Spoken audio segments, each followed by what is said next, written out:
সূরা আল আরাফ। বিসমিল্লাহির রহমানির রহিম। রহমান রহিম আল্লাহ তাআলার নামে। আলিফ লাম মিম সাদ। হে নবী, এ মহাগ্রন্থ তোমার উপর নাজিল করা হয়েছে যেন তুমি এর দ্বারা কাফেরদের ভয় দেখাতে পারো। ঈমানদারদের জন্য এটি হচ্ছে একটি স্মরণিকা। অতএব এ ব্যাপারে তোমার মনে যেন কোন প্রকারের সংকীর্ণতা না থাকে। হে মানুষ, এ কিতাবে তোমাদের মালিকের কাছ থেকে তোমাদের কাছে যা কিছু পাঠানো হয়েছে তোমরা তার যথাযথ অনুসরণ করো এবং তা বাদ দিয়ে তোমরা অন্য কোন কর্তৃপক্ষের অনুসরণ করো না।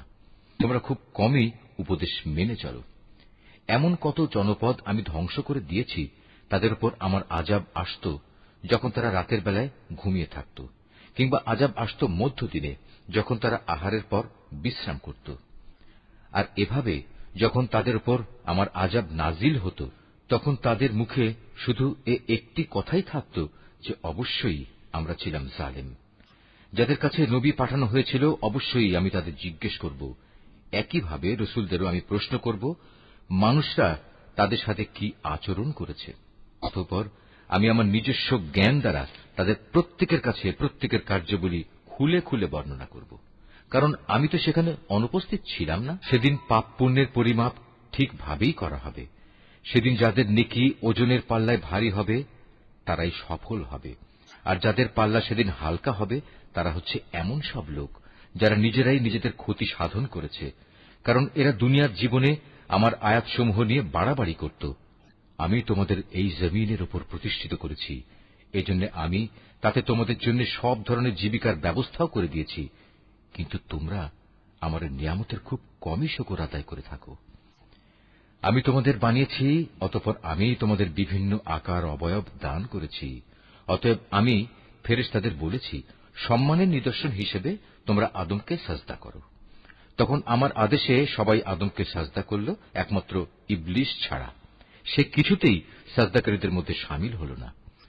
আল্লাহ তাআলা বললেন, হে ইবলিস, আমি যখন নিজেই তোমাকে সাজদা করার আদেশ দিলাম তখন কোন জিনিস তোমাকে সাজদা করা থেকে বিরত রাখল? ইবলিস বলল, আমি কেন তাকে সিজদা করব? আমি তো তার চেয়ে উত্তম, কারণ তুমি আমাকে বানিয়েছ আগুন থেকে আর তাকে বানিয়েছ মাটি থেকে। আল্লাহ তাআলা বললেন, তুমি এক্ষুনি এখান থেকে নেমে যাও। এখানে বসে অহংকার করবে এটা তোমার পক্ষে কখনো সাজে না। যাও, এখান থেকে বেরিয়ে যাও, কেননা তুমি অপমানিতদেরই একজন। সে বলল, হে আল্লাহ, তুমি আমাকে সেদিন পর্যন্ত শয়তানি করার অবকাশ দাও যেদিন এ আদম সন্তানদের পুনরায় কবর থেকে ওঠানো হবে। আল্লাহ তাআলা বললেন, হ্যাঁ, যাও, যাদের অবকাশ দেওয়া হয়েছে তুমিও তাদের একজন।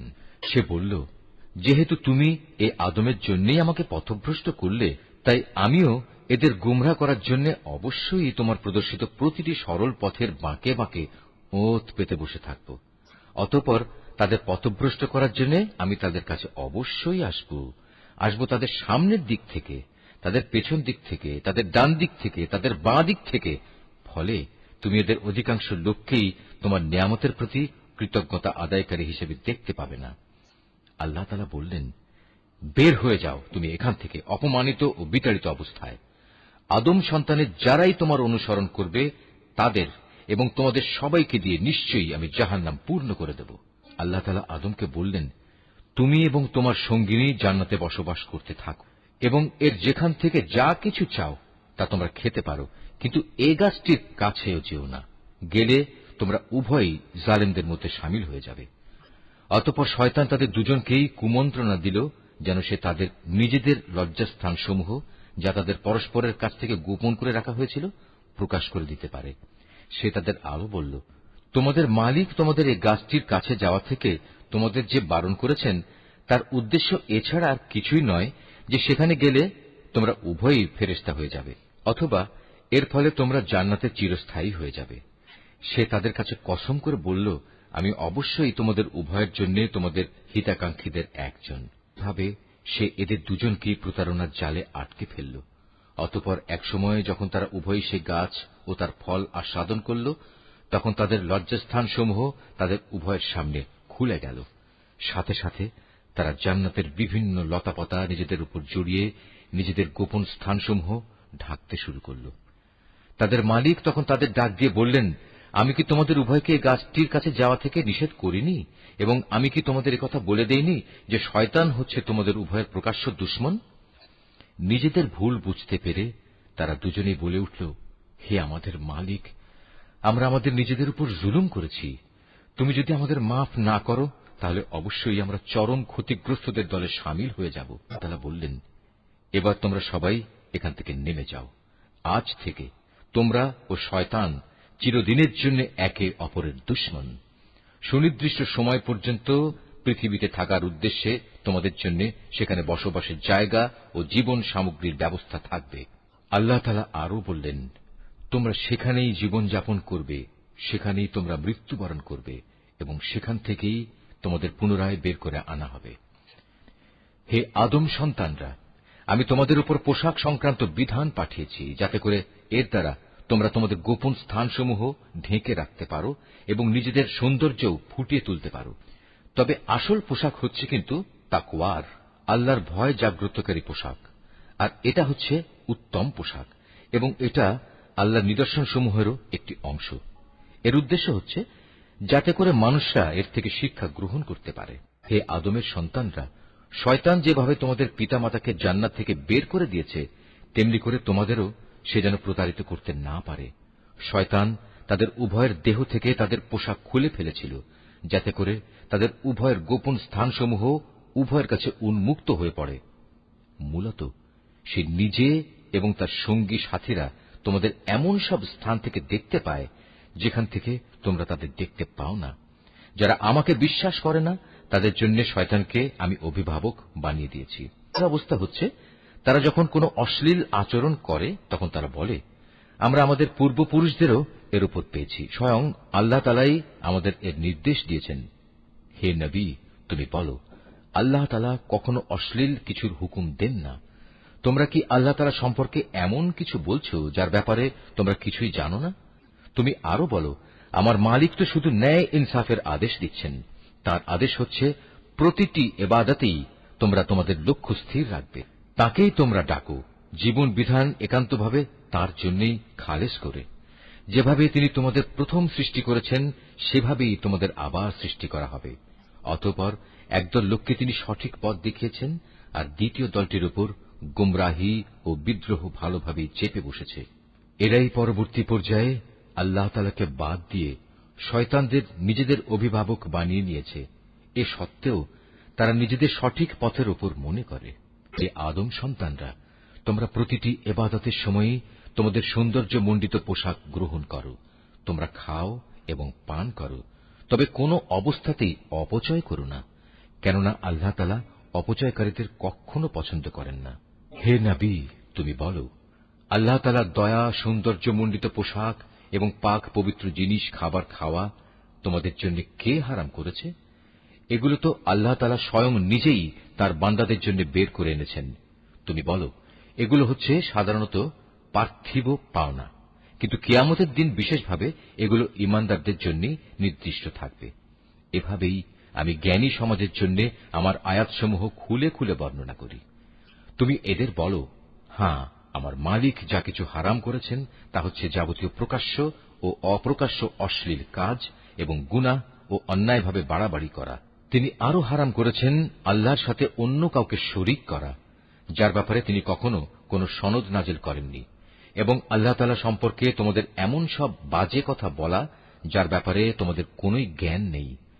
প্রত্যেক জাতির জন্যই তার উত্থান পতনের একটি সুনির্দিষ্ট মেয়াদ রয়েছে। যখন তাদের সে মেয়াদ আসবে তখন তারা এক দণ্ড বিলম্বও করবে না, তেমনি তারা এক মুহূর্ত এগিয়েও আসবে না। হে আদম সন্তানরা, শুরুতেই আমি তোমাদের বলেছিলাম, যখনই তোমাদের কাছে তোমাদের মধ্যে থেকে এমন কোন রসুল আসবে যারা তোমাদের কাছে আমার আয়াত পড়ে শোনাবে, তখন যারা সে অনুযায়ী আমাকে ভয় করবে এবং নিজেদের সংশোধন করে নেবে তাদের কোনোই ভয় থাকবে না, তারা কখনো দুশ্চিন্তাগ্রস্তও হবে না।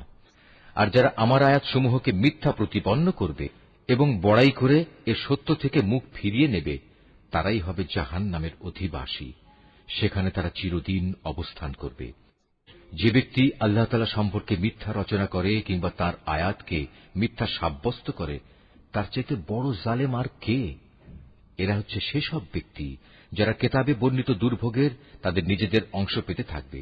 এমনি ভাবে তাদের মৃত্যুর সময় তাদের কাছে আমার ফেরেশতারা যখন এসে হাজির হবে, তখন ফেরেশতারা বলবে, বলো, তারা এখন কোথায় যাদের তোমরা আল্লাহ তাআলার বদলে ডাকতে?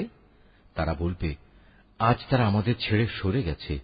তারা সেদিন সবাই নিজেদের বিরুদ্ধে সাক্ষ্য দিবে, তারা সত্যি কাফের ছিল। আল্লাহ তাআলা বলবেন, তোমাদের আগে যেসব মানুষের দল, জিনের দল গত হয়ে গেছে, তাদের সাথে তোমরাও আজ সবাই জাহান্নামের আগুনে ঢুকে পড়ো। এমনি করে যখন এক একটি জনগোষ্ঠী জাহান্নামে দাখিল হতে থাকবে, তখন তারা তাদের আদর্শগত ভাই বোনদের উপর লানত দিতে থাকবে। এভাবে লানত দিতে দিতে যখন সবাই সেখানে গিয়ে একত্র হবে, তখন তাদের শেষের দলটি পূর্ববর্তী দলের ব্যাপারে বলবে, হে আমাদের মালিক, এরাই হচ্ছে সেসব লোক যারা আমাদের গোমরা করেছিল। তুমি এদের জাহান্নামের শাস্তি দ্বিগুণ করে দাও। আল্লাহ তাআলা বলবেন, আজ তোমাদের প্রত্যেককেই দ্বিগুণ শাস্তি দেওয়া হবে, কিন্তু তোমরা তো অনুধাবনই করতে না। অবশ্যই যারা আমার আয়াতসমূহকে অস্বীকার করেছে এবং দম্ভ ভরে তা থেকে মুখ ফিরিয়ে নিয়েছে, তাদের জন্য কখনো রহমত ভরা আসমানের দুয়ার খুলে দেয়া হবে না, যতক্ষণ পর্যন্ত একটি সূচের ছিদ্র পথ দিয়ে একটি উট প্রবেশ করতে না পারবে, ততক্ষণ পর্যন্ত এরা জান্নাতে প্রবেশ করতে পারবে না। আমি এভাবেই অপরাধীদের প্রতিফল দিয়ে থাকি। সেদিন তাদের জন্য নিচের বিছানাও হবে জাহান্নামের, আবার জাহান্নামই হবে তাদের উপরের আচ্ছাদন। এভাবেই জালেমদের আমি প্রতিফল দিয়ে থাকি। অপরদিকে যারা আমার উপর ঈমান এনেছে এবং নেক আমল করেছে, আমি তাদের কারো ওপর তাদের সাধ্যের বাইরে দায়িত্বভার অর্পণ করি না। এই নেক লোকেরাই হচ্ছে জান্নাতের অধিবাসী, তারা সেখানে চিরদিন থাকবে। তাদের মনের ভেতর পরস্পরের বিরুদ্ধে যে ঘৃণা বিদ্বেষ লুকিয়েছিল, তা আমি সেদিন বের করে ফেলে দেব। তাদের জন্য নির্দিষ্ট জান্নাতের পাদদেশ দিয়ে ঝর্ণাধারা প্রবাহিত হবে। এসব দেখে তারা বলবে, সমস্ত প্রশংসা আল্লাহ তাআলার জন্য, যিনি আমাদের এ পুরস্কারের স্থানটি দেখিয়েছেন। আল্লাহ তাআলা আমাদের হেদায়েতের পথ না দেখালে আমরা নিজেরা কিছুতেই হেদায়েত পেতাম না। আমাদের মালিকের রসুলরা এক নির্ভুল বিধান নিয়ে এসেছিল। এ সময় তাদের জন্য ঘোষণা দেয়া হবে, আজ তোমাদের এক মহান জান্নাতের মালিক করে দেয়া হল, আর এটা হচ্ছে সেসব কার্যক্রমের প্রতিফল যা তোমরা দুনিয়ার জীবনে করে এসেছ। এরপর জান্নাতের অধিবাসীরা জাহান্নামী লোকদের ডেকে বলবে, আমরা তো আমাদের মালিকের জান্নাত সংক্রান্ত ওয়াদা সত্য পেয়েছি। তোমরা কি তোমাদের মালিকের ওয়াদাসমূহ সঠিক পাওনি? তারা বলবে, হ্যাঁ। অতঃপর একজন ঘোষণাকারী এসে ঘোষণা করবে, জালেমদের উপর আল্লাহ তাআলার লানত হোক। যারা মানুষদের আল্লাহ তাআলার পথ থেকে বিরত রাখতে চাইত এবং শুধু বাঁকা পথ খুঁজে বেড়াত, আর তারা শেষ বিচারের দিনকেও অস্বীকার করত। জান্নাত ও জাহান্নাম উভয়ের মাঝে একটি দেয়াল থাকবে। এই দেয়ালের উঁচু স্থানের উপর থাকবে আর এক দলের কিছু লোক, যারা সেখানে আনিত প্রতিটি ব্যক্তিকে তাদের নিজ নিজ চিহ্ন অনুযায়ী চিনতে পারবে। তারা জান্নাতের অধিবাসীদের ডেকে বলবে, তোমাদের উপর শান্তি বর্ষিত হোক। এরা যদিও তখন পর্যন্ত জান্নাতে প্রবেশ করেনি, কিন্তু প্রতি মুহূর্তে এরা সেখানে প্রবেশ করার আগ্রহ পোষণ করছে। অতঃপর যখন তাদের দৃষ্টি জাহান্নামের অধিবাসীদের আযাবের দিকে ফিরিয়ে দেয়া হবে, তখন তারা বলবে, হে আমাদের মালিক, তুমি আমাদের এ জালিম সম্প্রদায়ের অন্তর্ভুক্ত করো না। অতঃপর পার্থক্য নির্ণয়কারী সে দেয়ালের উঁচু স্থানে অবস্থানকারী ব্যক্তিরা জাহান্নামের কিছু লোককে, যাদের তারা কোনো বিশেষ লক্ষণের ফলে চিনতে পারবে, ডেকে বলবে, তোমাদের দলবল কোনোটাই তো আজ কাজে এলো না, না কাজে এলো তোমাদের অহংকার যা তোমরা করতে। অপরদিকে আজ চেয়ে দেখো মোমেনদের প্রতি, এরা কি সেসব লোক নয় যাদের ব্যাপারে তোমরা কসম করে বলতে, আল্লাহ তাআলা এদের তার রহমতের কোনো অংশই দান করবেন না? অথচ আজ এদেরকেই আল্লাহ তাআলা বলেছেন, তোমরা সবাই জান্নাতে প্রবেশ করো, তোমাদের কোনোই ভয় নেই, না তোমরা দুঃখিত হবে। এবার জাহান্নামের অধিবাসীরা জান্নাতের লোকদের ডেকে বলবে, আমাদের উপর সামান্য কিছু পানি অন্তত ঢেলে দাও, অথবা আল্লাহ তাআলা তোমাদের যে খাবার দান করেছেন তার কিয়দংশ আমাদের দাও। তারা বলবে, আল্লাহ তাআলা আজ এ দুটি জিনিস কাফেরদের জন্য হারাম করেছেন। যারা দিনকে খেল তামাশায় পরিণত করে রেখেছিল এবং পার্থিব জীবন তাদের প্রতারণার জালে আটকে রেখেছিল, তাদের আজ আমি ঠিক সেভাবেই ভুলে যাব যেভাবে তারা আমার সামনাসামনি হওয়ার এই দিনটিকে ভুলে গেছে এবং আমার আয়াতসমূহ অস্বীকার করেছে। আমি তাদের কাছে এমন একটি কেতাব পৌঁছে দিয়েছিলাম যা আমি বিশদ জ্ঞান দ্বারা সমৃদ্ধ করে বর্ণনা করেছি। যারা এর ওপর ঈমান আনবে, এ কেতাব হবে তাদের জন্য সুস্পষ্ট হেদায়েত ও রহমত। এরা কি চূড়ান্ত কোন পরিণামের জন্য অপেক্ষা করছে, যেদিন সত্যি সত্যি সে পরিণাম তাদের কাছে আসবে? সেদিন যারা ইতিপূর্বে এই দিনটিকে ভুলে গিয়েছিল, তারা বলবে, অবশ্যই আমাদের মালিকের পক্ষ থেকে আমাদের রসুলরা এদিনের সত্য প্রতিশ্রুতি নিয়েই এসেছিল। আমাদের জন্য আজ কোন সুপারিশকারী কি আছে যারা আমাদের পক্ষে আল্লাহর কাছে কিছু বলবে? অথবা এমন কি হবে যে আমাদের পুনরায় দুনিয়ায় ফিরিয়ে দেয়া হবে, যাতে আমরা সেখানে গিয়ে ভিন্ন ধরনের কিছু করে আসতে পারি যা আমরা আগে কখনো করিনি? মূলত এরাই হচ্ছে সেসব লোক যারা নিজেরা নিজেদের ক্ষতি সাধন করেছে এবং দুনিয়ায় তারা যা কিছু মিথ্যা রচনা করত তাও তাদের কাছ থেকে আজ হারিয়ে গেছে। অবশ্যই তোমাদের মালিক আল্লাহ তাআলা, যিনি 6 দিনে আসমান সমূহ ও জমিন সৃষ্টি করেছেন, অতঃপর তিনি আরশের উপর অধিষ্ঠিত হন। তিনি রাতের আবরণকে দিনের উপর ছেয়ে দেন, যেন তা একে অন্যকে দ্রুত গতিতে অনুসরণ করে। তিনি সৃষ্টি করেছেন সূরজ, চাঁদ ও তারাসমূহ। মূলত এর সব কটিকেই আল্লাহ তাআলার বিধানের অধীনে করে রাখা হয়েছে। জেনে রেখো, সৃষ্টি যেহেতু তাঁর, সুতরাং এর উপর ক্ষমতাও চলবে একমাত্র তাঁর। সৃষ্টিকুলের মালিক আল্লাহ তাআলা অত্যন্ত দয়ালু ও বরকতময়। অতএব তোমরা একান্ত বিনয়ের সাথে ও চুপিসারে শুধু তোমাদের মালিক আল্লাহ তাআলাকেই ডাকো। অবশ্যই তিনি তাঁর রাজত্বে যারা বাড়াবাড়ি করে তাদের পছন্দ করেন না। আল্লাহর জমিনে একবার তাঁর শান্তি স্থাপনের পর তাতে তোমরা বিপর্যয় সৃষ্টি করো না। তোমরা ভয় ও আশা নিয়ে একমাত্র আল্লাহ তাআলাকেই ডাকো। অবশ্যই আল্লাহর রহমত নেক লোকদের অতি নিকটে রয়েছে। তিনি মহান আল্লাহ, যিনি বাতাসকে বৃষ্টি ও রহমতের আগাম সুসংবাদবাহী হিসেবে জনপদের দিকে পাঠান। শেষ পর্যন্ত যখন সে বাতাস পানির ভারী মেঘমালা বহন করে চলতে থাকে, তখন আমি তাকে একটি মৃত জনপদের দিকে পাঠিয়ে দিই। অতঃপর সে মেঘ থেকেই আমি পানি বৃষ্টি বর্ষণ করি। অতঃপর তা দিয়ে জমিন থেকে আমি সব ধরনের ফলমূল বের করে আনি। এভাবে আমি মৃতকেও জীবন থেকে বের করে আনব। সম্ভবত এ থেকে তোমরা কিছু শিক্ষা গ্রহণ করতে পারবে। উৎকৃষ্ট জমিন, তা থেকে তার মালিকের আদেশে উৎকৃষ্ট ফসলই উৎপন্ন হয়। আর যে জমিন বিনষ্ট হয়ে গেছে, তা কঠোর পরিশ্রম ব্যতীত কিছুই উৎপন্ন করে না। এভাবেই আমি আমার নিদর্শনসমূহ স্পষ্ট করে বর্ণনা করি এমন এক জাতির জন্য যারা আমার নিয়ামতের কৃতজ্ঞতা জ্ঞাপন করে। আমি নূহকে তার জাতির কাছে পাঠিয়েছি। অতঃপর সে তাদের বলল, হে আমার জাতির লোকেরা, তোমরা আল্লাহ তাআলার দাসত্ব কবুল করো। তিনি ছাড়া তোমাদের আর কোন মাবুদ নেই। আমি তোমাদের উপর এক কঠিন দিনের আযাবের আশঙ্কা করছি। তার জাতির নেতারা বলল, হে নূহ, আমরা দেখতে পাচ্ছি তুমি এক সুস্পষ্ট গুমরাহিতে নিমজ্জিত রয়েছ। সে বলল, হে আমার সম্প্রদায়ের লোকেরা, আমার মধ্যে কোনই গুমরাহি নেই। আমি তো হচ্ছি সৃষ্টিকুলের মালিক আল্লাহর পক্ষ থেকে আসা একজন রসুল। আমার কাজ হচ্ছে আমি আমার মালিকের বাণীসমূহ তোমাদের কাছে পৌঁছে দেব এবং সে মতে তোমাদের শুভ কামনা করব। আখিরাত সম্পর্কে আমি আল্লাহ তাআলার কাছ থেকে এমন কিছু কথা জানি যা তোমরা জানো না। তোমরা কি এতে আশ্চর্যান্বিত হচ্ছ যে তোমাদের উপর তোমাদেরই মতো একজন মানুষের মাধ্যমে আল্লাহ তাআলার বাণী এসেছে, যাতে করে সে তোমাদের আযাব সম্পর্কে সতর্ক করে দিতে পারে? ফলে তোমরা সময় থাকতে সাবধান হবে এবং আশা করা যায় এতে করে তোমাদের উপর দয়া করা হবে। অতঃপর তারা তাকে মিথ্যা প্রতিপন্ন করল।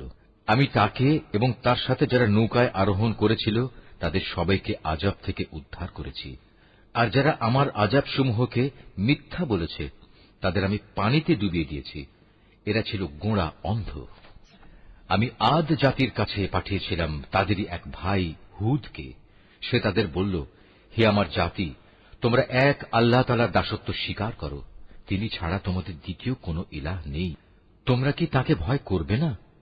তার জাতির সর্দাররা যারা তাকে অস্বীকার করেছে তারা বলল, আমরা তো দেখছি তুমি নির্বুদ্ধিতায় লিপ্ত আছো এবং আমরা মনে করি তুমি মিথ্যাবাদীদেরই একজন। সে বলল, হে আমার সম্প্রদায়ের লোকেরা, আমার সাথে কোন রকম নির্বুদ্ধিতা জড়িত নেই, বরং আমি হচ্ছি সৃষ্টিকুলের মালিক আল্লাহ তাআলার পক্ষ থেকে আগত একজন রসুল। আমার দায়িত্ব হচ্ছে আমি আমার মালিকের কাছ থেকে আসা বাণীসমূহ তোমাদের কাছে পৌঁছে দেব। আমি তোমাদের একজন বিশ্বস্ত শুভাকাঙ্ক্ষী। তোমরা কি এটা দেখে বিস্মিত হচ্ছ যে তোমাদের কাছে তোমাদেরই মতো একজন মানুষের মাধ্যমে তোমাদের মালিকের কাছ থেকে তোমাদের আযাবের ভয় দেখানোর জন্য সুস্পষ্ট বাণী এসেছে?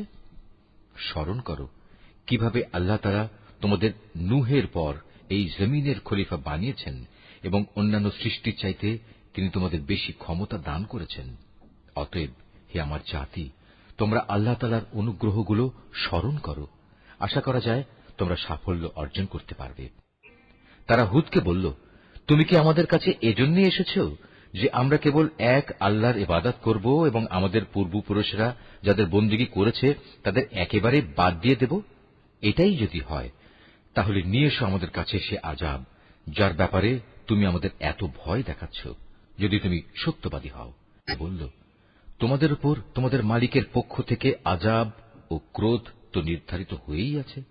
তোমরা কি আমার সাথে সে মিথ্যা মাবুদের নামগুলোর ব্যাপারে বিতর্কে লিপ্ত হতে চাও, যা তোমরা এবং তোমাদের বাপদাদারা এমনি এমনিই রেখে দিয়েছ, যার ব্যাপারে আল্লাহ তাআলা কোন রকম সনদ নাজিল করেননি?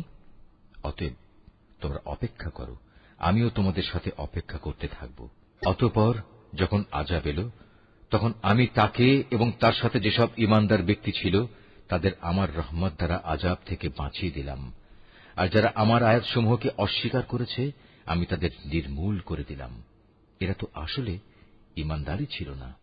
সমুদ জাতির কাছে আমি পাঠিয়েছিলাম তাদেরই এক ভাই সালেহকে। সে এসে বলল, হে আমার জাতি, তোমরা এক আল্লাহ তাআলার বন্দেগী করো, তিনি ছাড়া তোমাদের আর কোন ইলাহ নেই।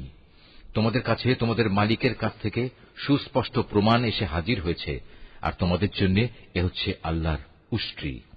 একে তোমরা ছেড়ে দাও, যেন তা আল্লাহ তাআলার জমিনে বিচরণ করে খেতে পারে। তোমরা তাকে কোনো খারাপ মতলবে স্পর্শ করো না, তাহলে আল্লাহর পক্ষ থেকে কঠোর আযাব এসে তোমাদের পাকড়াও করবে। স্মরণ করো যখন আল্লাহ তাআলা আদ জাতির পর তোমাদের দুনিয়ার খলিফা বানিয়েছিলেন এবং আল্লাহ তাআলার জমিনে তিনি তোমাদের প্রতিষ্ঠা দান করেছেন, যার ফলে তোমরা এর সমতল ভূমি থেকে মাটি নিয়ে তা দিয়ে প্রাসাদ বানাচ্ছ, আর পাহাড়ের গা কেটে কেটে নিজেদের ঘরবাড়ি তৈরি করতে পারছ।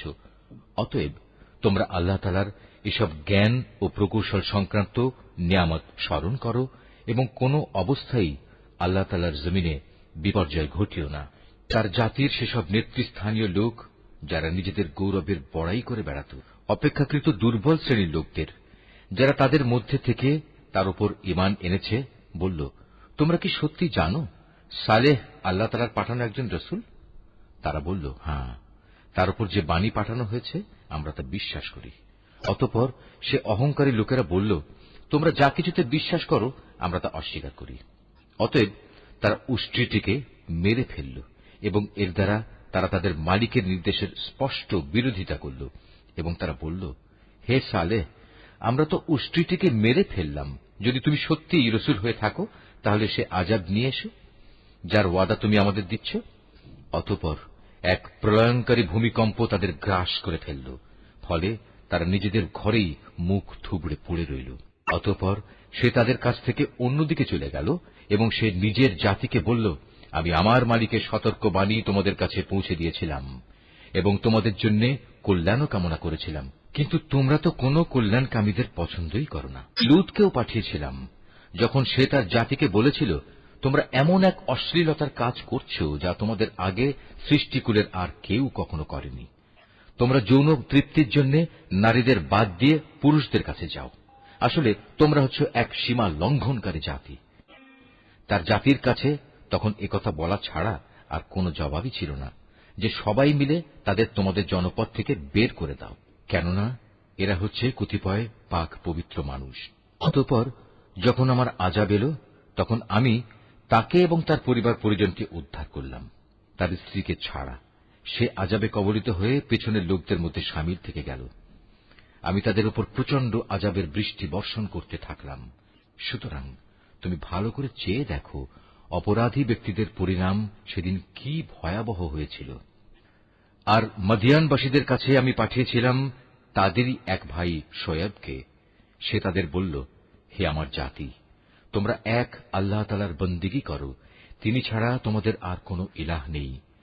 তোমাদের কাছে তোমাদের মালিকের পক্ষ থেকে সুস্পষ্ট নিদর্শন এসে গেছে, অতএব তোমরা সে মোতাবেক ঠিক ঠিক মতো পরিমাপ ও ওজন করবে। মানুষদের দেওয়ার সময় কখনো কম দিয়ে তাদের ক্ষতিগ্রস্ত করো না। আল্লাহ তাআলার এ জমিনে শান্তি ও সংস্কার স্থাপিত হওয়ার পর তাতে তোমরা পুনরায় বিপর্যয় সৃষ্টি করো না। তোমরা যদি আল্লাহ তাআলার উপর ঈমান আনো তাহলে এটাই তোমাদের জন্য কল্যাণকর। প্রতিটি রাস্তায় তোমরা এজন্য বসে থেকো না যে তোমরা লোকদের ভীত সন্ত্রস্ত করবে, এবং যারা ঈমান এনেছে তাদের তোমরা আল্লাহ তাআলার পথ থেকে বিরত রাখবে, আর সব সময় অহেতুক দোষ ত্রুটি খুঁজতে থাকবে। স্মরণ করে দেখো, যখন তোমরা সংখ্যায় ছিলে নিতান্ত কম, অতঃপর আল্লাহ তোমাদের সংখ্যা বাড়িয়ে দিলেন। অতএব তোমরা পুনরায় চেয়ে দেখো বিপর্যয় সৃষ্টিকারীদের পরিণাম কি হয়েছিল। আমাকে যে বাণী দিয়ে পাঠানো হয়েছে তার উপর কোন একটি জনগোষ্ঠী যদি ঈমান আনে আর একটি দল যদি তার উপর আদৌ ঈমান না আনে, তাহলে আল্লাহর কি ক্ষতি হবে? অতঃপর তোমরা ধৈর্য ধারণ করো যতক্ষণ না আল্লাহ তাআলা নিজেই আমাদের মাঝে একটা ফয়সালা করে দেন। তিনিই হচ্ছেন উত্তম ফয়সালাকারী। তার সম্প্রদায়ের কিছু নেতৃস্থানীয় লোক যারা বড়াই অহংকার করছিল বলল, হে শুআয়ব, আমরা অবশ্যই তোমাকে এবং তোমার সাথে যারা ঈমান এনেছে তাদের আমাদের জনপদ থেকে বের করে দেব, অথবা তোমাদের আমাদের জাতিতে ফিরে আসতে হবে। সে বলল, যদি আমরা ইচ্ছুক না হই তাহলেও কি তাই হবে? সেখান থেকে আল্লাহ তাআলা আমাদের একবার মুক্তি দেওয়ার পর যদি আমরা আবার তোমাদের জীবনাদর্শে ফিরে আসি, তাহলে আমরা পরিষ্কারভাবে আল্লাহ তাআলার উপর মিথ্যা আরোপ করব। আমাদের পক্ষে এটা কখনো সম্ভব নয় যে আমরা সেখানে ফিরে আসব। হ্যাঁ, আমাদের মালিক যদি আমাদের ব্যাপারে অন্য কিছু চান তাহলে এটা ভিন্ন কথা। অবশ্যই আমাদের মালিকের জ্ঞান সবকিছুর উপর ছেয়ে আছে। আমরা একান্তভাবে আল্লাহ তাআলার উপর নির্ভর করি এবং আমরা বলি, হে আমাদের মালিক, আমাদের এবং আমাদের জাতির মাঝে তুমি সঠিক একটা ফয়সালা করে দাও, কারণ তুমি হচ্ছ সর্বোত্তম ফয়সালাকারী। তার জাতির নেতৃস্থানীয় লোক যারা আল্লাহ তাআলার নবীকে অস্বীকার করেছে, তারা সে জাতির সাধারণ মানুষদের বলল, তোমরা যদি শুআয়বের অনুসরণ করো তাহলে তোমরা খুবই ক্ষতিগ্রস্ত হবে। নবীর কথা অমান্য করার কারণে একটা প্রচন্ড ভূকম্পন এসে তাদের নির্মমভাবে আঘাত করল, আর দেখতে দেখতে তারা সবাই তাদের নিজ নিজ ঘরেই মুখ থুবড়ে পড়ে থাকল। যারা শুআয়বকে অমান্য করল তারা এমনভাবে ধ্বংস হয়ে গেল, মনে হয়েছে এখানে কোনদিন কেউ বসবাসই করেনি। বস্তুত তারাই সেদিন ক্ষতিগ্রস্ত হয়েছে যারা শুআয়বকে অস্বীকার করেছে। এরপর শুআয়ব তাদের কাছ থেকে চলে গেল। যাবার সময় সে বলল, হে আমার জাতি, আমি তোমাদের কাছে আমার মালিকের বাণীসমূহ পৌঁছে দিয়েছিলাম এবং আমি আন্তরিকভাবেই তোমাদের কল্যাণ কামনা করেছিলাম। আমি কেন এমন সব মানুষের জন্য আফসোস করব যারা আল্লাহকেই অস্বীকার করে? আমি কোন জনপদে কোন নবী পাঠিয়েছি, অথচ সেই জনপদে মানুষদের অভাব ও কষ্ট দিয়ে আক্রান্ত করিনি, এমনটি কখনো হয়নি। আশা করা গিয়েছিল এর ফলে তারা আল্লাহ তাআলার কাছে বিনয়াবনত হবে। অতঃপর আমি তাদের দুঃখ কষ্টের জায়গাকে সচ্ছল অবস্থার দ্বারা বদলে দিয়েছি। এমনকি যখন তারা আমার নিয়ামত দ্বারা প্রাচুর্য লাভ করল, তখন তারা আমাকে ভুলে বসল এবং বলল, সচ্ছলতা ও অসচ্ছলতা তো আমাদের পূর্বপুরুষদের উপর এসেছে। অতঃপর আমি তাদের এমন আকস্মিকভাবে পাকড়াও করলাম যে তারা টেরও পেল না। অথচ যদি সেই জনপদের মানুষগুলো আল্লাহ তাআলার উপর ঈমান আনত এবং আল্লাহ তাআলাকে ভয় করত, তাহলে আমি তাদের উপর আসমান জমিনের যাবতীয় বরকতের দুয়ার খুলে দিতাম। কিন্তু তা না করে তারা আমার নবীকেই মিথ্যা প্রতিপন্ন করল। সুতরাং তাদের কর্মকাণ্ডের জন্য আমি তাদের ভীষণভাবে পাকড়াও করলাম। এ লোকালয়ের মানুষগুলো কি এতই নির্ভয় হয়ে গেছে, তারা মনে করে নিয়েছে আমার আযাব নিঝুম রাতে তাদের কাছে আসবে না, যখন তারা গভীর ঘুমে বিভোর হয়ে থাকবে? অথবা তারা কি নির্ভয় হয়ে ধরে নিয়েছে যে আমার আযাব তাদের উপর মধ্যদিনে এসে পড়বে না, যখন তারা খেল তামাশায় মত্ত থাকবে? তারা কি আল্লাহ তাআলার কলা কৌশল থেকেও নির্ভয় হয়ে গেছে? অথচ আল্লাহ তাআলার কলা কৌশল থেকে ক্ষতিগ্রস্ত জাতি ছাড়া অন্য কেউই নিশ্চিন্ত হতে পারে না। আগের লোকদের চলে যাওয়ার পর তাদের জায়গায় যারা পরে দুনিয়ার উত্তরাধিকারী হয়েছে, তাদের কি এ বিষয়টি কখনো হেদায়েতের পথ দেখায় না যে আমি ইচ্ছা করলে যে কোনো সময়ই তাদের অপরাধের জন্য তাদের পাকড়াও করতে পারি এবং এমনভাবে তাদের দিলের উপর মোহর মেরে দিতে পারি যে তারা সত্যের ডাক শুনতেই পাবে না। এই যে জনপদসমূহ, যাদের কিছু কিছু কাহিনী আমি তোমাকে শোনাচ্ছি, তাদের কাছে আমার সুস্পষ্ট প্রমাণ নিয়ে রসুলরা এসেছিল, কিন্তু তারা যে বিষয়টি এর আগে অস্বীকার করেছিল তার উপর ঈমান আনল না। আর এভাবেই আল্লাহ তাআলা অবিশ্বাসী কাফেরদের অন্তরে মোহর মেরে দেন। আমি এদের বেশি সংখ্যক মানুষকেই আমার সাথে সম্পাদিত প্রতিশ্রুতি পালনকারী হিসেবে পাইনি, বরং এদের অধিকাংশকেই আমি বড় বড় অপরাধে অপরাধী পেয়েছি। এদের ধ্বংসের পর আমি মূসাকে আমার সুস্পষ্ট নিদর্শনসমূহ দিয়ে ফেরাউন ও তার পারিষদবর্গের কাছে পাঠিয়েছি, কিন্তু তারাও আমার নিদর্শনসমূহের সাথে বাড়াবাড়ি করেছে। আজ তুমি দেখে নাও আমার জমিনে বিপর্যয় সৃষ্টিকারীদের পরিণাম কি হয়েছে। মূসা বলল, হে ফেরাউন, আমি অবশ্যই সৃষ্টিকুলের মালিকের পক্ষ থেকে পাঠানো একজন রসুল। এটা নিশ্চিত আমি আল্লাহ তাআলা সম্পর্কে সত্য ছাড়া অন্য কিছু বলবো না। আমি অবশ্যই তোমাদের মালিকের পক্ষ থেকে সুস্পষ্ট নিদর্শন নিয়ে এসেছি। অতএব তুমি বনী ইসরায়েলদের মুক্তি দিয়ে আমার সাথে যেতে দাও। ফেরাউন বলল, তুমি যদি সত্যি তেমন কোন নিদর্শন এনে থাকো এবং তুমি যদি তোমার দাবিতে সত্যবাদী হও, তাহলে তা সামনে নিয়ে এসো। অতঃপর সে তার হাতের লাঠিটি মাটিতে নিক্ষেপ করল, সাথে সাথেই তার প্রকাশ্য একটি অজগরে পরিণত হয়ে গেল। অতঃপর সে বুগল থেকে তার হাত বের করল, সাথে সাথে তা উৎসাহী দর্শকদের জন্য চমকাতে লাগল। তা দেখে ফেরাউনের জাতির প্রধান ব্যক্তিরা বলল, এই তো দেখছি আসলেই একজন সুদক্ষ জাদুকর। আসলে এ ব্যক্তি তোমাদের সবাইকে তোমাদের নিজেদের দেশ থেকেই বের করে দিতে চায়। এ পরিস্থিতিতে তোমরা কি করবে ভাবছ? অতঃপর তারা ফেরাউনকে বলল, আপাতত তাকে এবং তার ভাইকে কিছুদিনের জন্য এমনি থাকতে দাও, এবং এ সুযোগে তোমরা শহরে বন্দরে সরকারি সংগ্রাহক পাঠিয়ে দাও, যেন তারা দেশের সকল দক্ষ জাদুকরদের অবিলম্বে তোমার কাছে এনে হাজির করে। সিদ্ধান্ত মোতাবেক জাদুকররা যখন ফেরাউনের কাছে এল, তখন তারা বলল, আমরা যদি আজ মূসার মোকাবেলায় বিজয়ী হই, তবে আমাদের জন্য পুরস্কারের ব্যবস্থা থাকবে তো? সে বলল, হ্যাঁ, তা তো অবশ্যই, এবং তোমরাই হবে দরবারের ঘনিষ্ঠতম ব্যক্তিদের অন্যতম। এবার জাদুকররা বলল, হে মূসা, জাদুর বান তুমি আগে নিক্ষেপ করবে, না আমরা আগে তা নিক্ষেপ করব? সে বলল, তোমরাই বরং আগে নিক্ষেপ করো। অতঃপর তারা তাদের জাদুর বান নিক্ষেপ করে মানুষদের দৃষ্টি শক্তির ওপর জাদু করে ফেলল। এতে করে তারা মানুষদের ভীত আতঙ্কিত করে তুলল। তারা সেদিন সত্যি সত্যিই বড় জাদুমন্ত্র নিয়ে হাজির হয়েছিল। অতঃপর আমি মূসার কাছে ওহী পাঠালাম এবং তাকে বললাম, এবার তুমি জমিনে তোমার লাঠিটি নিক্ষেপ করো। নিক্ষিপ্ত হবার সাথে সাথেই তা জাদুকরদের অলিক বানোয়াটগুলোকে গ্রাস করে ফেলল। অতঃপর সত্য প্রতিষ্ঠিত হয়ে গেল, আর তারা যা কিছু বানিয়ে এনেছিল তা মিথ্যা প্রতিপন্ন হল। সেখানে তারা সবাই পরাভূত হল এবং তারা লাঞ্ছিত হয়ে ফিরে গেল। অতঃপর সত্যের সামনে জাদুকরদের অবনত করে দেয়া হল।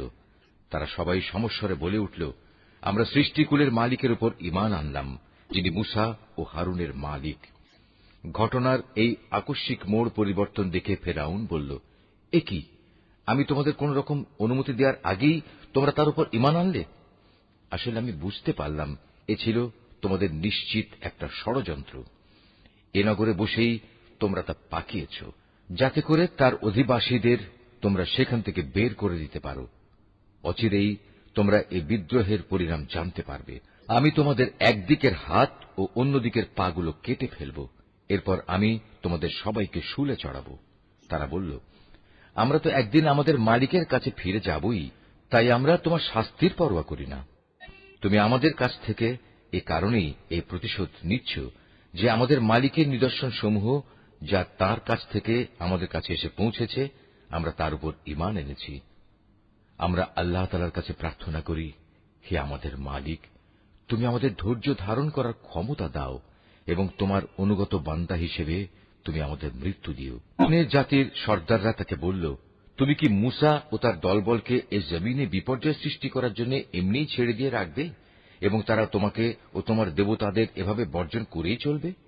সে বলল, না, তা কখনো হবে না। আমি অচিরেই তাদের ছেলেদের হত্যা করে ফেলব এবং তাদের মেয়েদের আমি জীবিত রাখব। নিঃসন্দেহে আমি তাদের উপর বিপুল ক্ষমতায় ক্ষমতাবান। মূসা এবার তার জাতিকে বলল, তোমরা আল্লাহর কাছে সাহায্য চাও এবং ধৈর্য ধারণ করো। মনে রেখো, অবশ্যই এ জমিন হচ্ছে আল্লাহ তাআলার। তিনি নিজ বান্দাদের মাঝে যাকে চান তাকেই এ জমিনের ক্ষমতা দান করেন।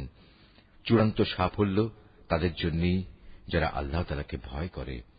তারা মূসাকে বলল, তুমি আমাদের কাছে নবী হয়ে আসার আগেও আমরা নির্যাতিত হয়েছিলাম, আর এখন তুমি আমাদের কাছে আসার পরও আমরা একইভাবে নির্যাতিত হচ্ছি।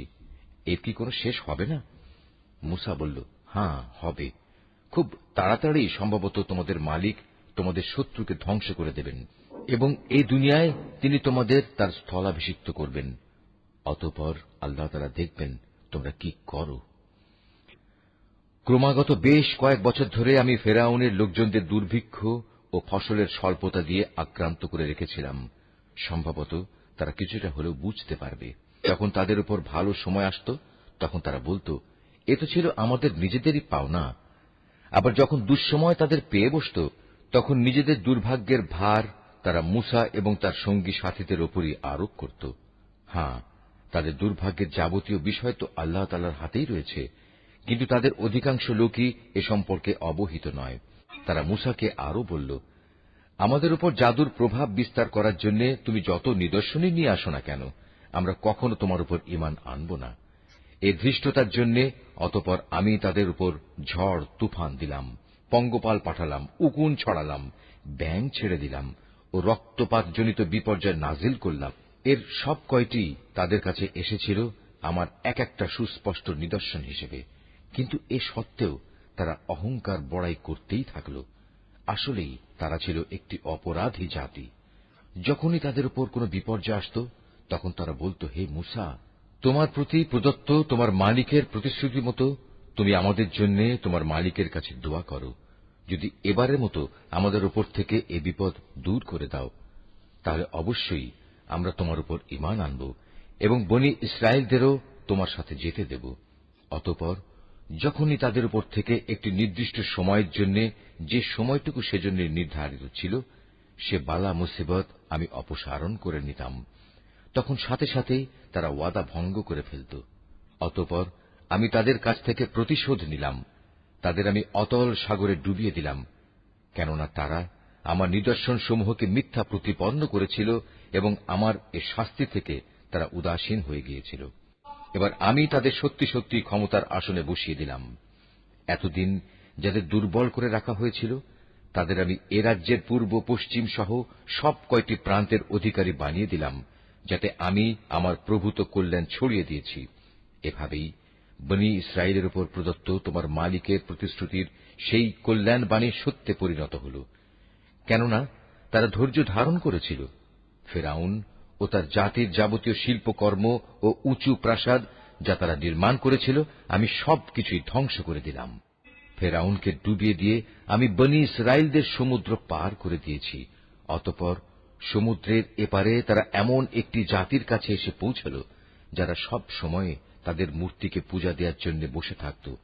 এদের দেখে বনী ইসরায়েলের লোকেরা বলল, হে মূসা, তুমি আমাদের জন্য এ ধরনের একটি দেবতা বানিয়ে দাও, যেমন এদের দেবতা রয়েছে। একথা শুনে সে তাদের বলল, তোমরা হচ্ছ আসলেই এক মূর্খ জাতি। এ লোকেরা যেসব কাজে লিপ্ত রয়েছে তা একদিন ধ্বংস করে দেয়া হবে এবং এরা যা করছে তাও সম্পূর্ণ বাতিল বলে গণ্য হবে। মূসা আরো বলল, আমি কি তোমাদের জন্য আল্লাহ তাআলাকে বাদ দিয়ে অন্য একজন মাবুদ তালাশ করতে যাব? অথচ এই আল্লাহ তাআলাই তোমাদের দুনিয়ার সবকিছুর উপর শ্রেষ্ঠত্ব প্রদান করেছেন। তাছাড়া তোমাদের সে সময়ের কথা স্মরণ করা উচিত, যখন আমি তোমাদের ফেরাউনের লোকজনদের কাছ থেকে মুক্ত করেছিলাম। তারা তোমাদের মর্মান্তিক শাস্তি দিত, তারা তোমাদের পুত্র সন্তানদের হত্যা করত, আর তোমাদের মেয়েদের তারা জীবিত ছেড়ে দিত। এতে তোমাদের জন্য তোমাদের পরওয়ারদিগারের পক্ষ থেকে এক মহা পরীক্ষা নিহিত ছিল। মূসাকে আমার কাছে ডাকার জন্য আমি 30টি রাত নির্ধারণ করে দিয়েছিলাম, পরে তাতে আরো 10 মিলিয়ে তাকে পূর্ণ করেছি। এভাবেই তার জন্য তার মালিকের নির্ধারিত সময় 40 রাতের মেয়াদ পূর্ণ হয়ে গেল। যাত্রার প্রাক্কালে মূসা তার ভাই হারুনকে বলল, আমার অবর্তমানে আমার লোকদের মাঝে তুমি আমার প্রতিনিধিত্ব করবে, তাদের প্রয়োজনীয় সংশোধনও করবে, কখনো বিশৃঙ্খলা সৃষ্টিকারীদের কথা মতো চলবে না। যখন মূসা আমার সাক্ষাতের জন্য নির্ধারিত স্থানে এসে পৌঁছল এবং তার মালিক তার সাথে কথা বললেন, তখন সে বলল, হে আমার মালিক, আমাকে তোমার কুদরত দেখাও, আমি তোমাকে দেখব। তিনি বললেন, না, তুমি কখনো আমাকে দেখতে পাবে না, তুমি বরং অনতি দূরের পাহাড়টির দিকে তাকিয়ে দেখো, যদি আমার নূর দেখার পর পাহাড়টি স্বস্থানে স্থির হয়ে দাঁড়িয়ে থাকতে পারে, তাহলে তুমি অবশ্যই সেখানে আমায় দেখতে পাবে। অতঃপর যখন তার মালিক পাহাড়ের উপর স্বীয় জ্যোতি নিক্ষেপ করলেন, তখন তা পাহাড়কে চূর্ণ বিচূর্ণ করে দিল। সাথে সাথেই মূসা বেহুশ হয়ে গেল। পরে যখন সে সংজ্ঞা ফিরে পেল, তখন সে বলল, মহাপবিত্রতা তোমার, হে আল্লাহ! আমি তোমার কাছে তওবা করছি, আর তোমার উপর ঈমান আনায়নকারীদের মধ্যে আমি হতে চাই প্রথম।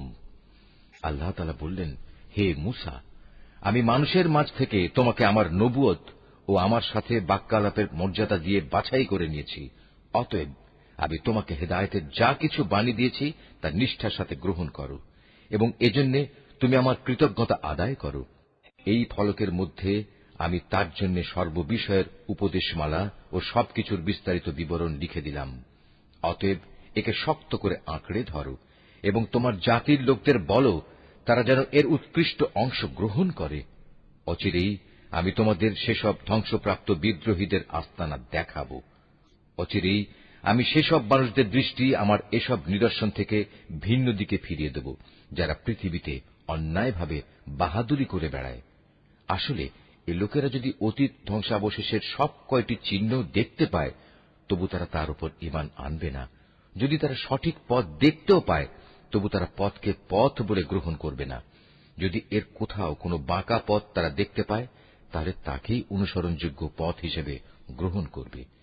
এটা এ কারণে যে তারা আমার আয়াতসমূহকে মিথ্যা সাব্যস্ত করেছে, আর এই আযাব থেকেও তারা ছিল উদাসীন।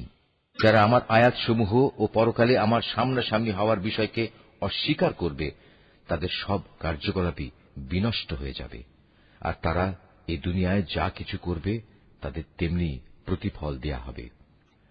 মূসার জাতির লোকেরা তার তুর পর্বতে গমনের পর নিজেদের অলংকার দিয়ে একটি গোবাছুর বানিয়ে দিল।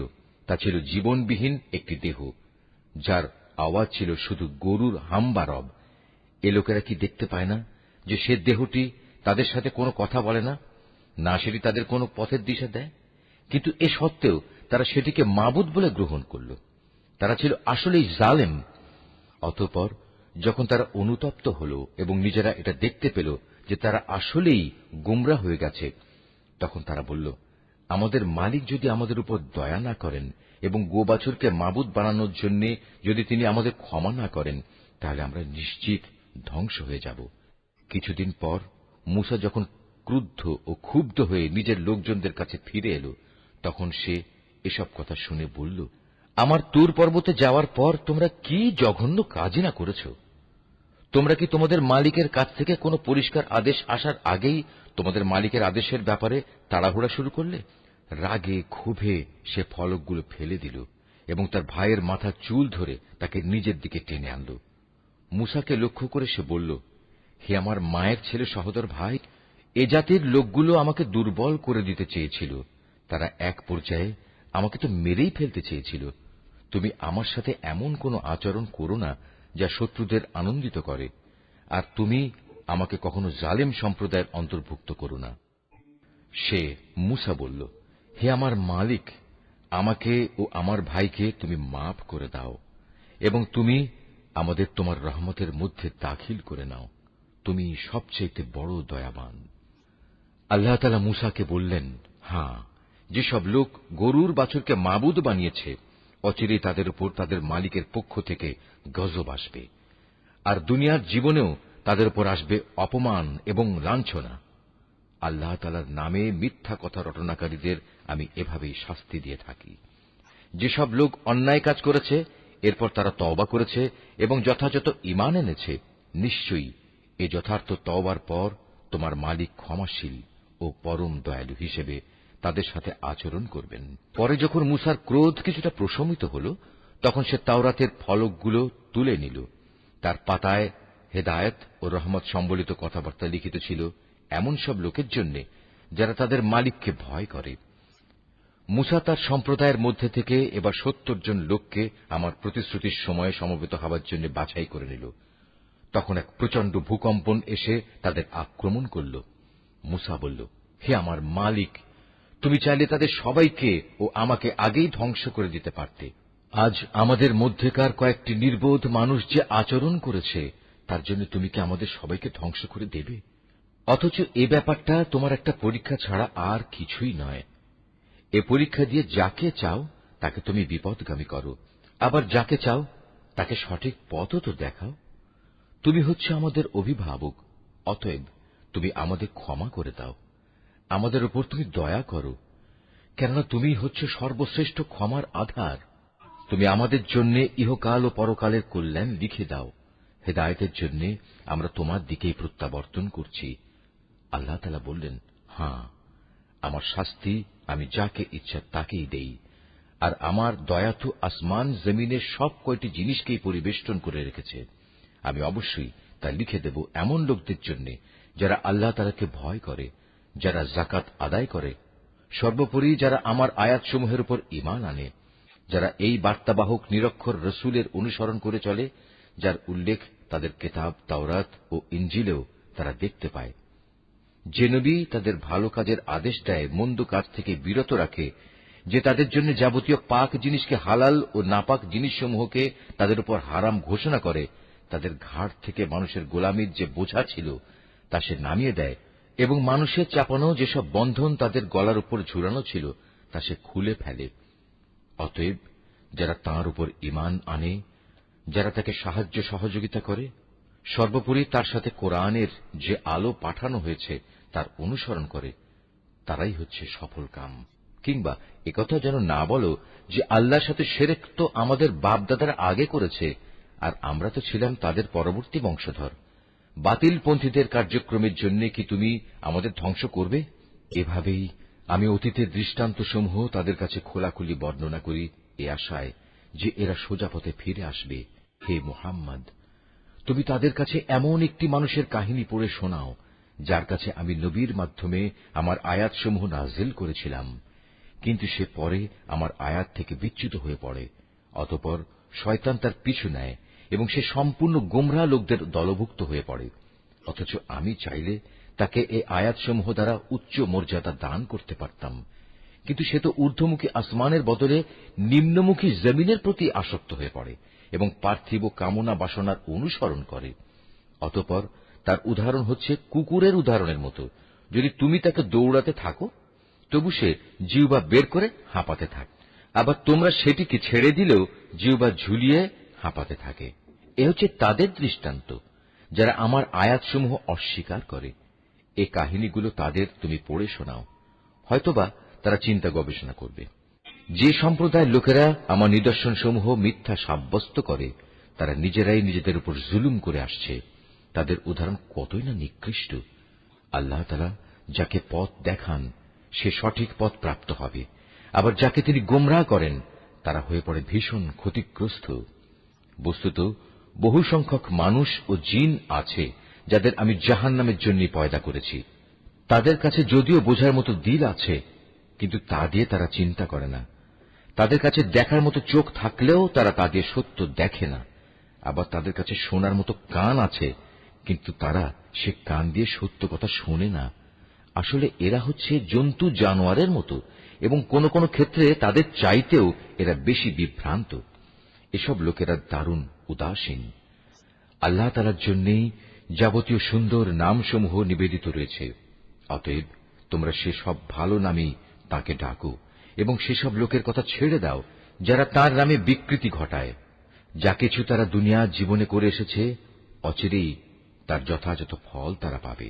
আমি যাদের সৃষ্টি করেছি সে মানুষ ও জিনদের মাঝে আবার এমন একটি দল আছে যারা মানুষকে সঠিক পথের দিকে ডাকে এবং সে মতে নিজেরাও নিজেদের জীবনে ইনসাফ কায়েম করে। যারা আমার আয়াতসমূহকে মিথ্যা প্রতিপন্ন করে, ক্রমে ক্রমে আমি তাদের এমন ভাবে ধ্বংসের দিকে ঠেলে নিয়ে যাব তারা তা টেরও পাবে না। আমি তাদের বিদ্রোহের জন্য অবকাশ দিয়ে রাখব এবং এ ব্যাপারে আমার কৌশল অত্যন্ত শক্ত। তারা কি কখনো চিন্তা করে দেখে না যে তাদের সাথী মুহাম্মদ কোন পাগল নয়, সে তো হচ্ছে আযাবের একজন সুস্পষ্ট সতর্ককারী মাত্র। হে মুহাম্মদ, তুমি বলো, হে মানুষ, আমি তোমাদের সবার কাছে আল্লাহ তাআলার রসুল হিসেবে এসেছি। আল্লাহ তাআলা আকাশমণ্ডল ও পৃথিবীর সার্বভৌমত্বের একচ্ছত্র মালিক। তিনি ছাড়া আর কোন মাবুদ নেই তিনি জীবন দান করেন, তিনি মৃত্যু ঘটান। অতএব তোমরা সেই মহান আল্লাহ তাআলার উপর ঈমান আনো, তাঁর বার্তাবাহক নিরক্ষর রসুলের ওপরও তোমরা ঈমান আনো, যে রসুল নিজেও আল্লাহ তাআলা ও তাঁর বাণীতে বিশ্বাস করে, এবং তোমরা তাকে অনুসরণ করো। আশা করা যায় তোমরা সঠিক পথের সন্ধান পাবে। মুসার জাতির মধ্যে এমন ধরনের কিছু লোকও আছে যারা অন্যদের সত্যের পথ দেখায় এবং নিজেরাও অনুরূপ ইনসাফ করে। আমি তাদের 12টি গোত্রে ভাগ করে তাদের স্বতন্ত্র দলে পরিণত করে দিয়েছি। মুসার সম্প্রদায়ের লোকেরা যখন তার কাছে পানি চাইল, তখন আমি মুসার প্রতি ওহী পাঠালাম, তুমি তোমার হাতের লাঠি দ্বারা পাথরে আঘাত করো। অতঃপর তা থেকে 12টি ঝর্ণাধারা উদ্ভূত হল। প্রত্যেক দল তাদের নিজেদের পানি পান করার স্থান চিনে নিল। আমি তাদের উপর মেঘের ছায়াও বিস্তার করে দিলাম। তাদের কাছে মান ও সালওয়া নামক এক উৎকৃষ্ট খাবার পাঠালাম। তাদের আমি এও বললাম, তোমাদের আমি যেসব পবিত্র জিনিস দান করেছি তা তোমরা খাও। আমার কৃতজ্ঞতা আদায় না করে তারা আমার উপর কোনো জুলুম করেনি, বরং তারা নিজেরাই নিজেদের উপর জুলুম করেছে। সে সময়ের কথাও স্মরণ করো যখন তাদের বলা হয়েছিল, তোমরা এই জনপদে গিয়ে বসবাস করো এবং সেখান থেকে যা কিছু চাও তোমরা আহার করো, এবং বলো, হে মালিক, আমরা তোমার কাছে ক্ষমা চাই। আর যখনই সেই জনপদের দ্বার পথ দিয়ে ভেতরে প্রবেশ করবে, তখন সাজদাবনত অবস্থায় প্রবেশ করবে। আমি তোমাদের গুনাহসমূহ মাফ করে দেব। আমি উত্তম লোকদের সব সময়ই কিছু অতিরিক্ত দান করি। কিন্তু তাদের মধ্যে যারা জালিম ছিল, তারা তাদের যা করতে বলা হয়েছিল তা সম্পূর্ণ বদলে দিয়ে ভিন্ন কথা বলল। তাই আমিও তাদের এ জুলুমের শাস্তি হিসেবে তাদের উপর আসমান থেকে আযাব পাঠালাম। তাদের কাছ থেকে সেই জনপদের কথা জিজ্ঞেস করো যা ছিল সাগরের পাড়ে অবস্থিত, যখন সেখানকার মানুষরা শনিবারে আল্লাহ তাআলার বেঁধে দেয়া সীমা লঙ্ঘন করত। আসলে শনিবারেই সাগরের মাছগুলো তাদের কাছে উঁচু হয়ে পানির উপরিভাগে ভেসে আসত, এবং শনিবার ছাড়া অন্য কোনো দিন তা আসত না। বস্তুত তাদের অবাধ্যতার কারণেই আমি তাদের অনুরূপ পরীক্ষা নিচ্ছিলাম। আরো স্মরণ করো যখন তাদের একদল লোক এও বলছিল, তোমরা এমন একটি দলকে কেন উপদেশ দিতে যাচ্ছ যাদের আল্লাহ তাআলা ধ্বংস করতে যাচ্ছেন, অথবা গুনাহের জন্য আল্লাহ তাআলা যাদের কঠোর শাস্তি দিতে যাচ্ছেন। তারা বলল, এটা হচ্ছে তোমাদের মালিকের দরবারে নিজেদের একটা ওজর পেশ করা যে আমরা উপদেশ দিয়েছি, এবং হতে পারে তারা এর ফলে সাবধান হবে। অতঃপর যা তাদের বারবার স্মরণ করানো হচ্ছিল তা তারা সম্পূর্ণ ভুলে গেল। তখন আমি সে দল থেকে এমন লোকদের উদ্ধার করলাম যারা নিজেরা গুনাহের কাজ থেকে বেঁচে থাকত, আর কঠিন শাস্তি দিয়ে পাকড়াও করলাম তাদের যারা জুলুম করেছে। তাদের নিজেদের গুনার জন্য আমি তাদের আযাব দিয়েছিলাম। তাদের যেসব ঘৃণিত কাজ থেকে নিষেধ করা হয়েছিল, যখন তারা তা ধৃষ্টতার সাথে করে যাচ্ছিল, তখন আমি তাদের বললাম, এবার তোমরা সবাই লাঞ্ছিত বানর হয়ে যাও। স্মরণ করো যখন তোমার মালিক ইহুদীদের উদ্দেশ্যে ঘোষণা দিলেন, তিনি কিয়ামত পর্যন্ত এ জাতির উপর এমন লোকদের শক্তিধর করে পাঠাতে থাকবেন যারা তাদের নিকৃষ্ট ধরনের শাস্তি দিতে থাকবে। একথা নিশ্চিত, তোমার মালিক যেমন সত্য শাস্তি দান করেন, তেমনি তিনি ক্ষমাশীল ও পরম দয়ালু। আমি তাদের দলে দলে বিভক্ত করে জমিনে ছড়িয়ে দিয়েছি। তাদের মধ্যে কিছু নেককার মানুষ ছিল, আবার তাদের কিছু ছিল এর চাইতে ভিন্ন ধরনের। ভালো মন্দ উভয় অবস্থার সম্মুখীন করে আমি তাদের পরীক্ষা নিয়েছি এ আশায় যে হয়তো তারা কখনো হেদায়েতের পথে প্রত্যাবর্তন করবে। কিন্তু তাদের অযোগ্য উত্তরসূরিরা একের পর এক এ জমিনে তুচ্ছ উত্তরাধিকারী হল। তারা স্বাভাবিকভাবে আল্লাহ তাআলার কিতাবেরও উত্তরাধিকারী হয়ে পড়ে। তারা এ দুনিয়ার ধন সম্পদ করায়ত্ত করে নেয়। অপরদিকে মূর্খের মতো বলতে থাকে, আমাদের শেষ বিচারের দিন মাফ করে দেয়া হবে। কিন্তু অর্জিত সম্পদের অনুরূপ সম্পদ যদি তাদের কাছে এসে পড়ে, তারা সাথে সাথেই তা হস্তগত করে নেয়। অথচ তাদের কাছ থেকে আল্লাহ তাআলার কিতাবের এ প্রতিশ্রুতি কি নেওয়া হয়নি যে তারা আল্লাহ তাআলা সম্বন্ধে সত্য ছাড়া কিছু বলবে না? আল্লাহ তাআলা সেই কিতাবে যা আছে তা তো তারা নিজেরা বহুবার অধ্যয়নও করেছে। আর পরকালীন আবাস, যারা আল্লাহকে ভয় করে তাদের জন্য তো তাই হচ্ছে উত্তম নিবাস। তোমরা কি এই বিষয়টি অনুধাবন করো না? অপরদিকে যারা আল্লাহর কিতাবকে কঠোরভাবে আঁকড়ে ধরে এবং নামাজ প্রতিষ্ঠা করে, তারা যেন জেনে রাখে, আমি কখনো সংশোধনকারীদের বিনিময় নষ্ট করি না। কারণ আমি তাদের মাথার উপর পাহাড়কে উঁচু করে রেখেছিলাম, মনে হচ্ছিল তা যেন একটি ছায়া। তারা তো ধরেই নিয়েছিল তা বুঝি এখনই তাদের উপর পড়ে যাবে। আমি তাদের বললাম, তোমাদের আমি হেদায়েত সম্বলিত যে কেতাব দিয়েছি তা কঠোরভাবে আঁকড়ে ধরো এবং তাতে যা কিছু আছে তা বারবার স্মরণ করো। এর ফলে আশা করা যায় তোমরা বেঁচে থাকতে পারবে। তোমরা স্মরণ করো যখন তোমাদের মালিক আদম সন্তানের পৃষ্ঠদেশ থেকে তাদের পরবর্তী সন্তান সন্ততিদের বের করে এনেছেন এবং তাদের নিজেদের ওপর এ মর্মে আনুগত্যের স্বীকারোক্তি আদায় করেছেন যে আমি কি তোমাদের মালিক নই? তারা সবাই বলল, হ্যাঁ, নিশ্চয়ই, আমরা সাক্ষ্য দিলাম। এর উদ্দেশ্য ছিল যেন কিয়ামতের দিন তোমরা একথা বলতে না পারো, আমরা তো এ বিষয়ে অনবহিত ছিলাম। তারা কি আসমান সমূহ ও পৃথিবীর সার্বভৌমত্বের বিষয়টির দিকে কখনো তাকিয়ে দেখে না এবং তাকিয়ে দেখে না আল্লাহ তাআলা এখানে যা কিছু সৃষ্টি করেছেন তার প্রতি এবং এর প্রতিও তাদের অবস্থানের মেয়াদও হয়তো নিকটবর্তী হয়ে এসেছে? এরপর আর কোন কথা আছে যা বললে এরা ঈমান আনবে? আর তারা যাকে পথহারা করে দেন তাকে পথে আনার আর দ্বিতীয় কেউ নেই। আল্লাহ তাআলা তো তাদের সবাইকেই তাদের অবাধ্যতায় উদ্ভ্রান্তের মতো ঘুরে বেড়ানোর জন্য ছেড়ে দেন। তারা তোমার কাছে কিয়ামত সম্পর্কে জিজ্ঞেস করে, এ দিনটি কখন সংঘটিত হবে? তুমি তাদের বলো, এ জ্ঞান তো আমার মালিকের কাছেই রয়েছে, এর সময় আসার আগে তিনি তা প্রকাশ করবেন না। আকাশমণ্ডল ও জমিনের জন্য সেদিন তা হবে একটি ভয়াবহ ঘটনা। এটি তোমাদের উপর পতিত হবে একান্ত আকস্মিকভাবেই। তারা প্রশ্নটি এমনভাবে জিজ্ঞেস করে যে মনে হয় তুমি বুঝি বিষয়টি সম্পর্কে সবকিছু জানো। তাদের বলো, কিয়ামতের জ্ঞান তো একমাত্র আল্লাহ তাআলার কাছেই রয়েছে, কিন্তু অধিকাংশ মানুষই এ সত্যটুকু জানে না। তুমি আরো বলো, আমার নিজের ভালো মন্দর মালিকও তো আমি নই, তবে আল্লাহ তাআলা যা চান তাই হয়। যদি আমি অজানা বিষয় সম্পর্কে জানতাম তাহলে আমি নিজের জন্য সে জ্ঞানের জোরে অনেক ফায়দাই হাসিল করে নিতে পারতাম এবং এ কারণে কোনো অকল্যাণই আমাকে স্পর্শ করতে পারত না। আমি তো শুধু একজন নবী, জাহান্নামের সতর্ককারী ও জান্নাতের সুসংবাদবাহী মাত্র, শুধু সে জাতির জন্য যারা আমার উপর ঈমান আনে।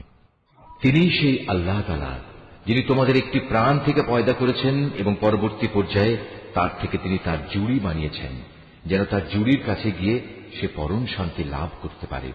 অতঃপর যখন পুরুষ সাথীটি তার মহিলা সাথীটিকে দৈহিক প্রয়োজনের জন্য ঢেকে দিল, তখন মহিলা সাথীটি এক লঘু গর্ভ ধারণ করল এবং প্রথম দিকে সে এ নিয়েই চলাফেরা করল।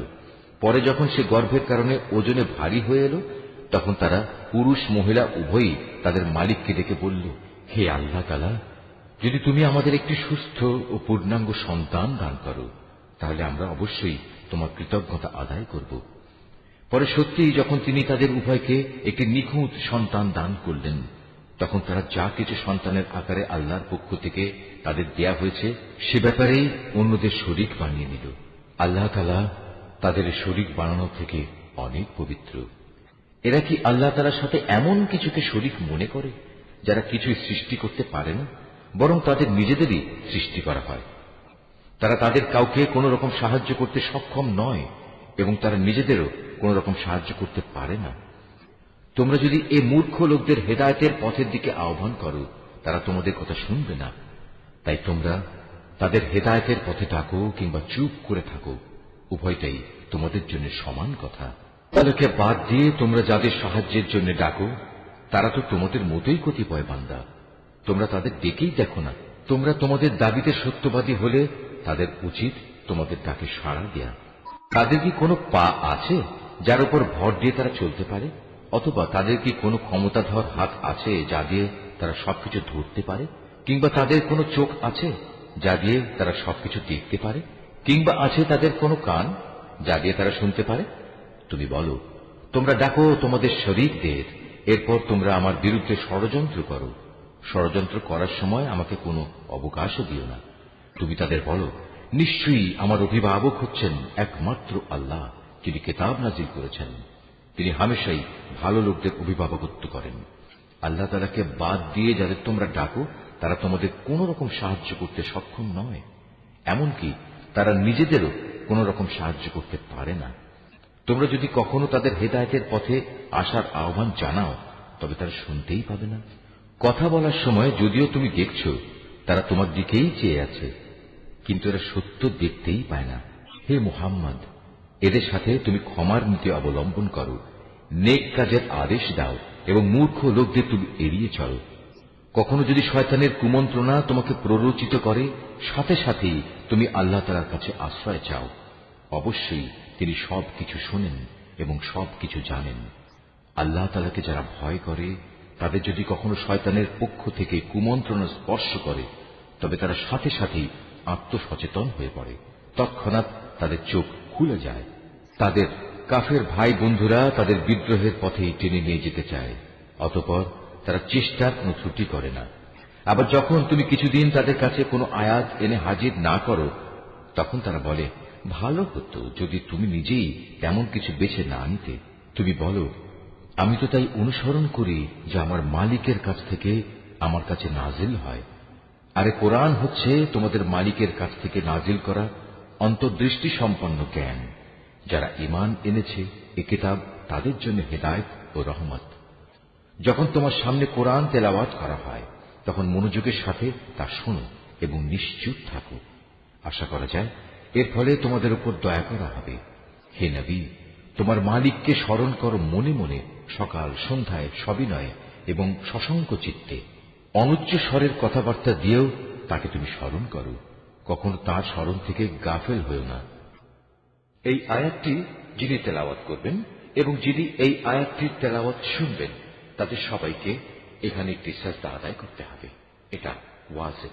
নিঃসন্দেহে যারা তোমার মালিকের একান্ত সান্নিধ্যে আছে, তারা কখনো অহংকার করে তার ইবাদত থেকে বিরত থাকে না।